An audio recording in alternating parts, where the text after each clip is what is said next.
Hello' everyone, আজি মই গৈ আছোঁ উমানন্দ টেম্পল। উমানন্দ হ'ল বিশ্বৰ আটাইতকৈ সৰু নদীদ্বীপ। উমানন্দ গুৱাহাটীৰ ব্ৰহ্মপুত্ৰ নদীৰ মাজত অৱস্থিত।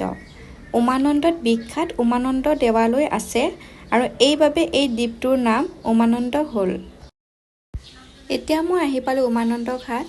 ইয়াত প্ৰথমে ফেৰীত যাবৰ কাৰণে প্ৰথমে টিকেট কাটিব লাগিব। তাৰপিছত মই মন্দিৰলৈকে যাম। যিহেতু ফেৰীত যাব লাগিব, ফাৰ্ষ্ট টিকেট। যিহেতু আজি বতৰটো বহুত বেছি বেয়া, অকণমান বৰষুণ পৰি আছে, বহুত বেছি বতাহও বলি আছে, যিহেতু ব্ৰহ্মপুত্ৰৰ মাজতে আছোঁ। এয়া দেখিছেনে, সেইটো হ'ল উমানন্দ দ্বীপ। এতিয়া আমি তালৈকে যাম। পানীৰ ঢৌবোৰ ইমান বেছি আছিলে নহয়। বৰষুণ যদিও আছিলে তথাপিও ভাল লাগিছিলে। এয়া মই চাৰিওফালৰ পৰিৱেশটো দেখুৱাই দিছোঁ।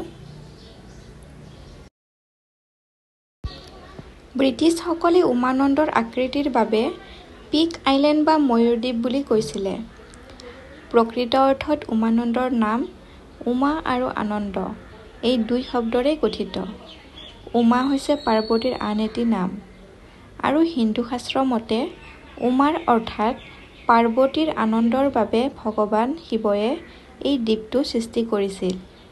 জনবিশ্বাস মতে শিৱয়ে ইয়াত ভয়ানন্দ ৰূপেৰে বিৰাজমান।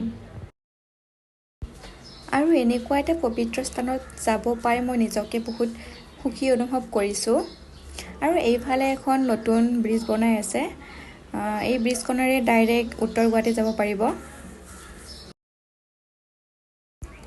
মোৰ এনেকুৱা লাগিছে সেই স্থানত কেতিয়া যাই পাওঁ মোৰ এনেকুৱা লাগি আছে। চৰাই হ'লে উৰিয়ে গ'লোঁ হয়।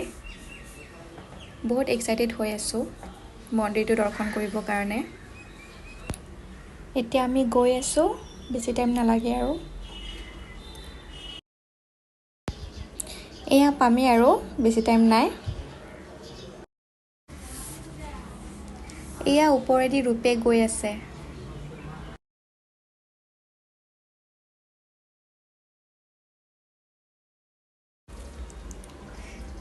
এয়া আমি ফাইনেলি আহি পাই গ'লোঁ উমানন্দ মন্দিৰ। এতিয়া নামি দিওঁ। এয়া আমি নামি দিলোঁ। এতিয়া মন্দিৰৰ ভিতৰৰ ভাগত গৈ আছোঁ। কালিকা পুৰাণৰ এক আখ্যান মতে সতীৰ মৃত্যুৰ পিছত শিৱ ঘৰ তপস্যাত মগ্ন আছিল। শিৱৰ তপস্যা ভাঙিবলৈ দেৱতাসকলে কামদেৱৰ সহায় লৈছিলে আৰু শিৱৰ তপস্যা ভংগ কৰাত শিৱ ক্ৰোধিত হৈছিলে আৰু কামদেৱক এই স্থানতে ভস্ম কৰিছিলে।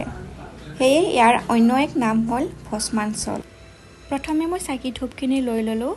এতিয়া ভিতৰত যাম দৰ্শন কৰিবৰ কাৰণে। এই মন্দিৰটি আহোম স্বৰ্গদেউ গদাধৰ সিংহই গড়গয়া সন্দিকৈ ফুকনক 1698 চনত নিৰ্মাণ কৰিবলৈ আদেশ দিছিলে। 1897 চনৰ ভূমিকম্পত এই মন্দিৰৰ ক্ষতি হৈছিল। তাৰ পিছত স্থানীয় সদাগৰে ইয়াৰ পুনৰ নিৰ্মাণ কৰে। এই মন্দিৰত বৈষ্ণৱ আৰু শৈৱ দুয়ো শৈলীৰ মিশ্ৰিত আৰু স্পষ্ট নিদৰ্শন পোৱা যায়।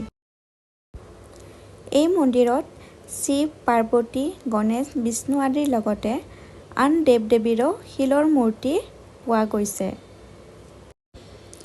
উমানন্দ মন্দিৰক পুনৰ নিৰ্মাণ আৰু মেৰামতিৰ সময়ত ইয়াৰ দেৱালবোৰত কিছুমান বৈষ্ণৱ লিপি খোদিত কৰা হৈছে। আৰু এই উমানন্দ দ্বীপত সিঁচৰিত হৈ থকা বিভিন্ন শিলত ভাস্কৰ্যৰ নমুনা দেখিবলৈ পোৱা যায়।